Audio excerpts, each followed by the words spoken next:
Hello and welcome to Gendering Geopolitics, my short series where I have quick 10-minute conversations with women who are doing amazing work around the world. My name is Emily Prey, and I'm a senior analyst at the New Lines Institute in Washington, D.C. Today, I have the pleasure of speaking with Dr. Ewelina Ochab, the co-founder of the Coalition for Genocide Response on the Tigrayan genocide. Thank you so much for joining me, Ewelina. Thank you, Emily, for having me. So it's been over 9 months now, and the situation in Tigray has only gotten worse. Tigrayans have experienced mass weaponized rape, massacres, forced famine, humanitarian aid blockades, and chemical warfare. Prime Minister Abiy Ahmed has described the TPLF with words like weeds, cancer, and disease. And so we know from history that genocides begin with language and dehumanization and the othering of a group.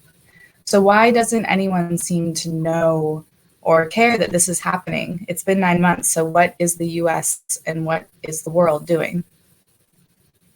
Of course, there are several situations that require attention globally. So the situation in Tigray, that's not the only case of atrocity crimes happening out there. So unfortunately, there's this fragmentation of focus and attention that we observe. And whether ongoing conflicts or post-conflict humanitarian situations, the international community is involved in a number of situations happening right now, but unfortunately, it means that there's less and less focus on, for example, the current situation in Tigray, Ethiopia. We know that, of course, international community is involved in the situation in Syria, Myanmar. There's also some involvement in the situation in North Korea, very limited though. And most recently, of course, the topic of the situation in China, Xinjiang, received also significant attention. But ultimately, in many cases, what we see on the TV, what we see in the press, it's what people are particularly interested in. And those topics are getting the attention. Unfortunately, other topics are neglected. In many cases, it is the civil society that raises awareness, sheds light on the situation, drives action. And of course, also on the topic of Tigray, there are very active civil society organizations, researchers, scholars raising the situation there. But it does not necessarily translate into political action. For example, in the UK, politicians such as Lord Alton of Liverpool has been raising the situation in Ethiopia and Tigray specifically for several months, and as the atrocities were unfolding. However, he met with various excuses from the government, including that we cannot verify some of the information. The UK sent an investigator to the region, but we still don't know the findings. And in terms of the information that is coming from the region, I think it's very important to emphasize that there have been several internet and media blackouts in the region. So of course, we are getting very little information from the region. But nonetheless, there is evidence of the atrocities that should trigger some action.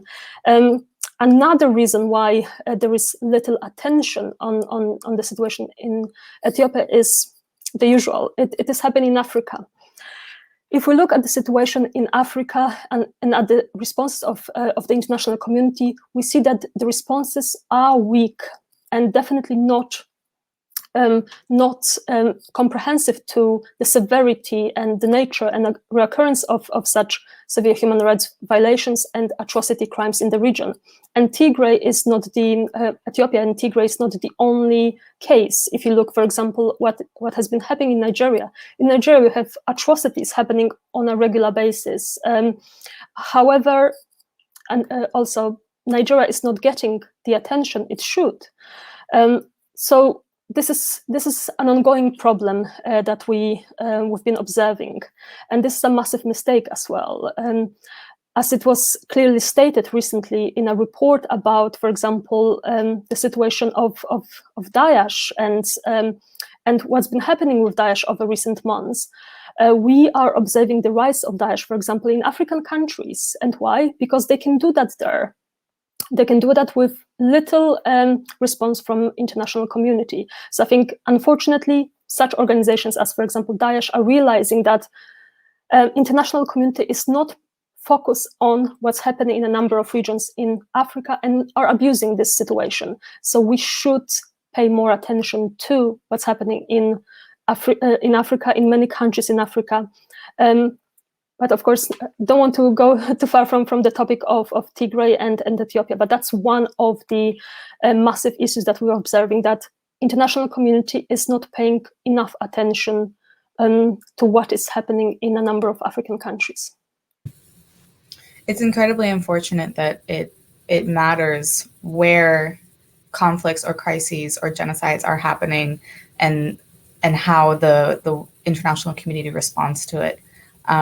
So looking specifically at the 152 signatories to the Genocide Convention, what should they be doing in this situation? Sure.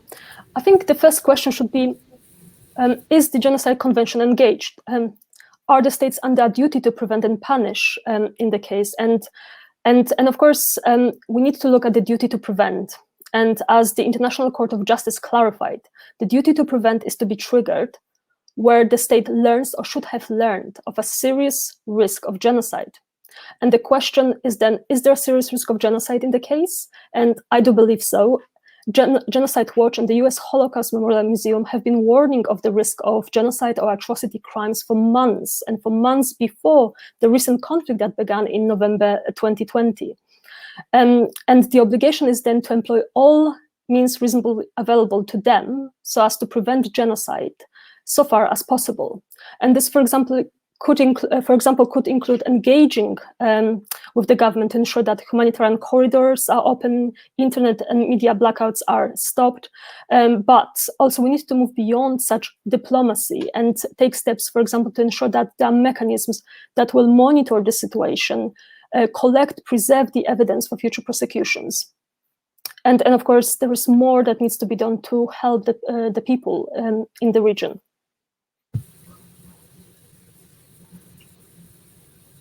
Can you tell us a bit more about the gendered crimes that are taking place right now? Because that's been a huge thing that has been in the news and has been discussed, the sexual violence being used against women in Tigray, not just by government forces, but by all the forces involved. Yes, only a few days after the conflict began in November 2020, we've seen evidence of mass killings of several hundreds of people. And of course, then this was followed by evidence of rape and sexual violence and other atrocities. At the beginning of this year, in January, the US Special Representative of the Secretary General on Sexual Violence in Conflict, Pramila Patten, reported on serious allegations of sexual violence in Tigray region of Ethiopia. And that included, of course, rape, gang rape, and many more.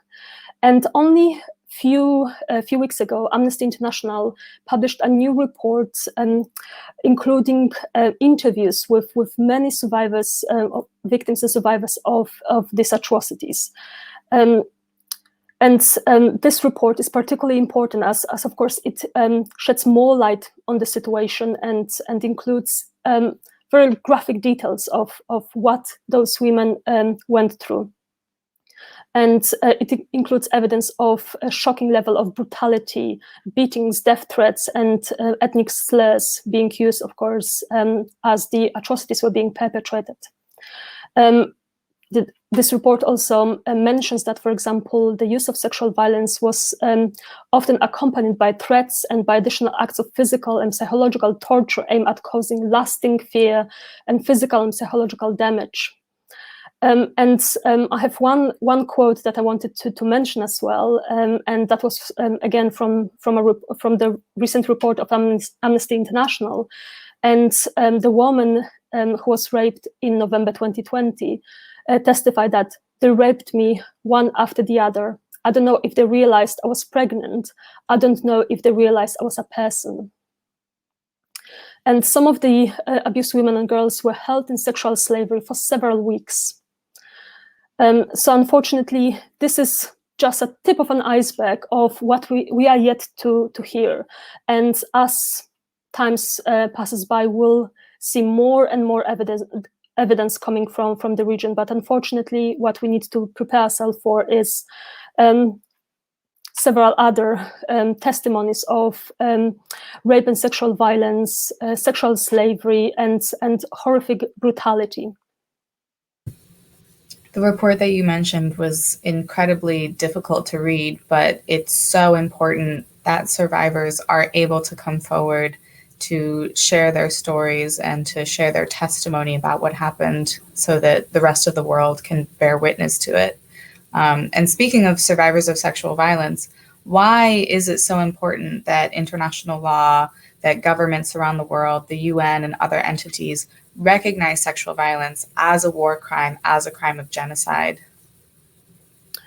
It is important to recognize sexual violence as a war crime, as a genocidal act, because it is part of such international crimes. The use of rape and sexual violence is, in such cases, is particularly horrific because, of course, the injuries and trauma it causes to the victims, because of the consequences it has on the victims, not only for days and weeks after the atrocities, but for months, years, their whole lives. It also affects the whole communities, the generation living through the atrocities, but also subsequent generations. But I think we need to remember, and of course the UN has been raising it again and again, that the use of sexual violence is not a spoil of war. It's actually a method of war. It is being used to injure, to humiliate the victim, the community. Also, it is being said that, for example, rape of women and girls is actually a humiliation for the men of this community. So I think this kind of crime is horrific on so many different levels, and it affects the victim, their families, the whole community, and because of that, we need to pay more attention to what's happening.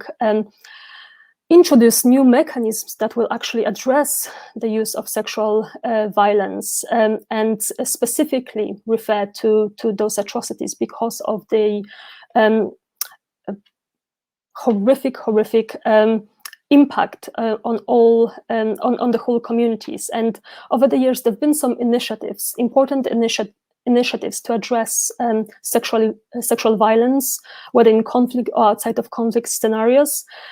However, unfortunately, whenever such topics are brought before the UN, they're always watered down to the point that they don't introduce mechanisms that can actually make a difference. And over the next months, there will be few very important new initiatives on sexual violence.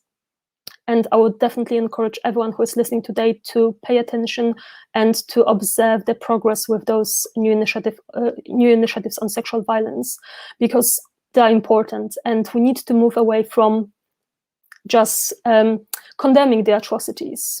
It is important to condemn, but we need to do more, and we need to address the atrocities and work towards prevention, because dealing with the trauma of women women and men and whoever else is the victim of such atrocities, dealing with this trauma is always difficult, and it will never address the severity of the atrocities fully. Prevention is the only way forward. So we need to focus more on prevention, and hopefully in the future we will stop talking about sexual violence happening across all different atrocities.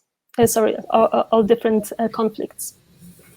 I think you raised some really great points, especially that sexual violence is not a given in conflict or war, that it doesn't just automatically happen. It is a strategy. It is used as a weapon against both men and women.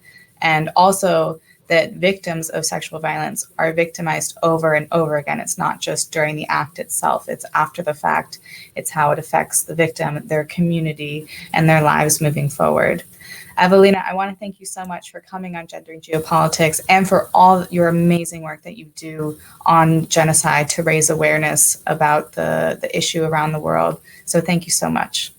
Thank you very much, Annalie.